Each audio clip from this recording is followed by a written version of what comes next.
provide direct services, but go to the organizations that can engage those families and knows the community, understands the community, and where the community is going to feel comfortable, where they are going to be unthreatened, so to speak. There isn't that threat of, oh, I'm going to get deported, or God only knows where my name is going to end up on my computer, or what, because they know that we are there to help them, to help strengthen the families, to help them adjust.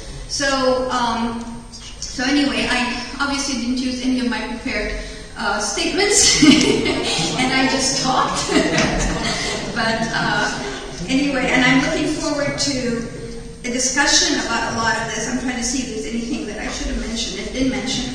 Well, one of the things I didn't mention is that there has been a lot of question about which countries are more integration friendly and which countries are achieving this.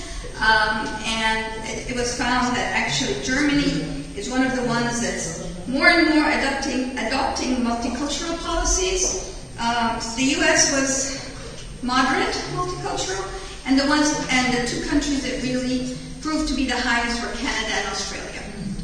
That's where integration is really working or being addressed on a policy level as well as a services level. And they found, and the criteria they used was kind of interesting.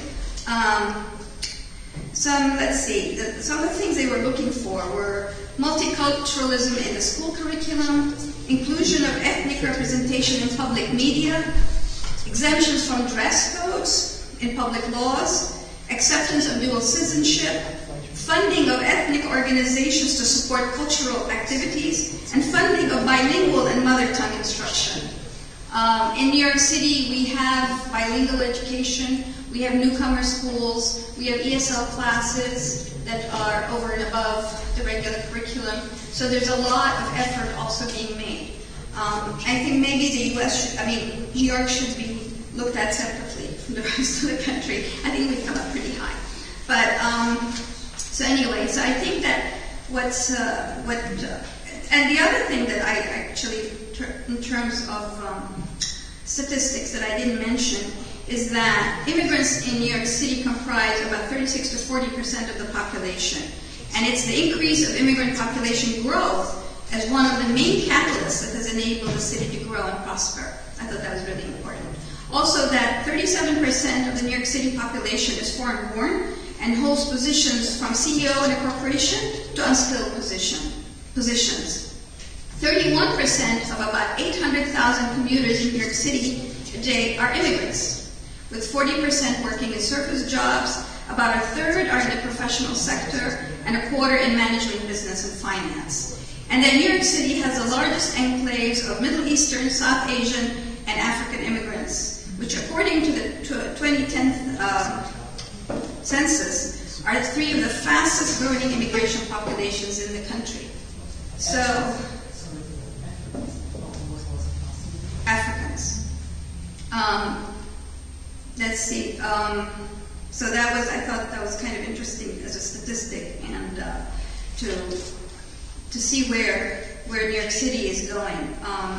So I think that I have basically mentioned everything I had in here in a different way, but at least I've addressed it. So I think the most important thing is that we have to look at promoting the concept of integration, because I think that is really where we're going. We are, the world is open. People are moving. People are going from place to place. It's no longer homogeneous societies living forever together and believing whatever, the same thing, looking the same. That's not the world today. We've got to address it. We've got to admit it. We've got to stop being in denial. And we've got to come together to work for that. I think the public sector, the private sector, particularly governments and people who are civic society, has to come together to address this. I was talking about how, for instance, we could have sister cities in terms of the whole issue of integration, or models of integration, or how we can go about really strengthening this concept, because it's not really understood. It's always been assimilation or separation. And somehow there doesn't seem to be middle ground, because middle ground it's not extreme enough. We always have to go to one extreme or the other. We can't really be happy in the middle. So I think it's up to us, and I think that we have to make it our duty, our responsibility to get out there and do this. Because if we don't, we're going to be in much deeper trouble. We're already in trouble, let's face it. So let's see what we can do to work together. And this is why, for me, it's so exciting to be able to go around in Europe, because I think Europe is finally talking about it. And that's, for me, real sign of progress. You're talking about it. You're actually finally realizing that there is a problem, if you want to call it that, but that there's something that has to be addressed. And Germany has been in the forefront, I think, in a lot of this, so that's very exciting. So you could be the model. How about New York City and Hamburg? Coming together and creating this wonderful model, and then showcasing it and showing them how we can really do it, and how these families can really get to where they want to be. When they come into a country, they really want to do well. Why else would they leave their country, their families, their children, or whatever it is, and go somewhere where they don't speak the language, they don't even understand what's going on? I don't speak German, I'm lost.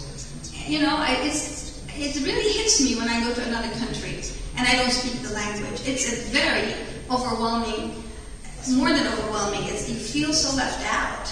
You really do. And so can you imagine what these families must feel? So why would they do that?